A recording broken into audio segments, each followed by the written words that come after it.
evening, everyone. Thanks for joining us tonight at 11. I'm Liz Kedantis. Jim has the night off. Schools across the state on high alert today after a social media trend warning of violence in the classroom. At least 6 students in Florida arrested, accused of threatening schools from Miramar to Central Florida to the west coast of the state. It's part of what educators warn is an alarming trend, an increase in threats, even violence on campus ever since the pandemic first hit.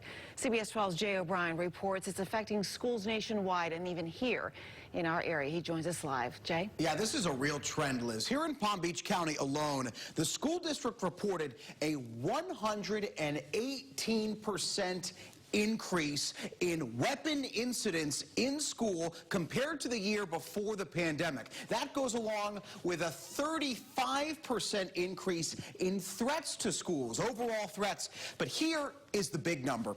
A 600% increase they reported this year compared to the school year before the pandemic of students suspended for committing a felony. And similar trends are playing out in schools across the state and the nation. At a high school in Miramar this morning, police arresting a student who came to class with a loaded gun. Hours later, in Lee County, 4 students, one a middle schooler, perp-walked, arrested for making threats against their schools. Threats on a social media site. Nationwide, parents on edge with schools from Arizona to New York increasing their police presence today, some even closing their doors. Affecting thousands of local families today, a trend circulating on TikTok. Fearing new, vague threats posted to the popular social media app TikTok. The Department of Homeland Security saying there's no credible risk of violence, but warning remain alert. A concerning moment that's been building for weeks. Palm Beach County School Police told us last month that since the pandemic, officers are encountering a significant uptick in threats. Major Michael Waits is in charge of investigating each one. What do the kids say?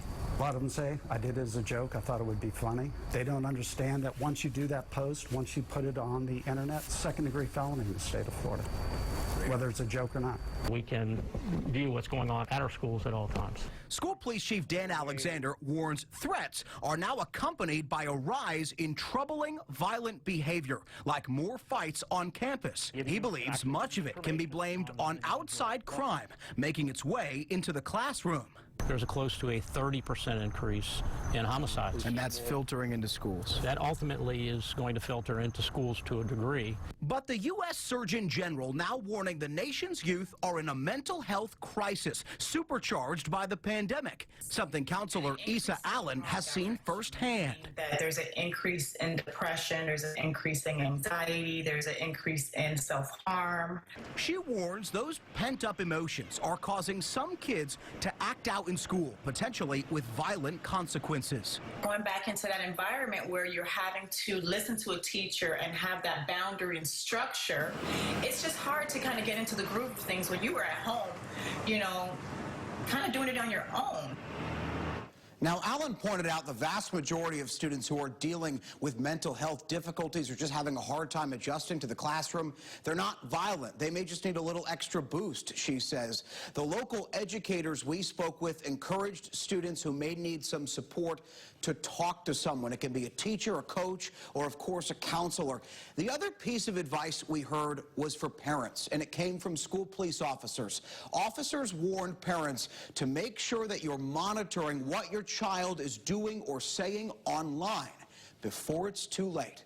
I'm Jay O'Brien, CBS 12 News. All right, turning now